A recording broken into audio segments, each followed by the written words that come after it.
Lise Rochelle, bonjour. Vous êtes professeur agrégé des universités en sciences économiques à l'Université Paris 1 Panthéon-Sorbonne et affilié à l'École d'économie de Paris. Quelle est la part des analyses économiques dans les décisions de santé?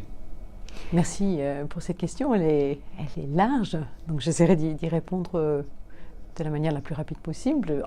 Cette place de l'analyse économique, elle est variable selon les pays, elle est variable selon les domaines d'application. Dans l'environnement, ça a commencé peut-être plus tôt que dans le domaine de la santé.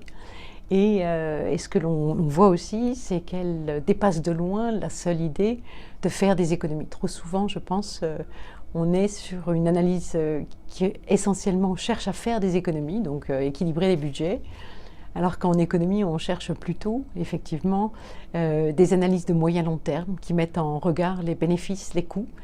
Et l'objectif, c'est de rendre finalement beaucoup plus traçables les décisions publiques, mais c'est aussi de permettre finalement aux citoyens d'avoir connaissance de ces décisions et des fondements de cette décision.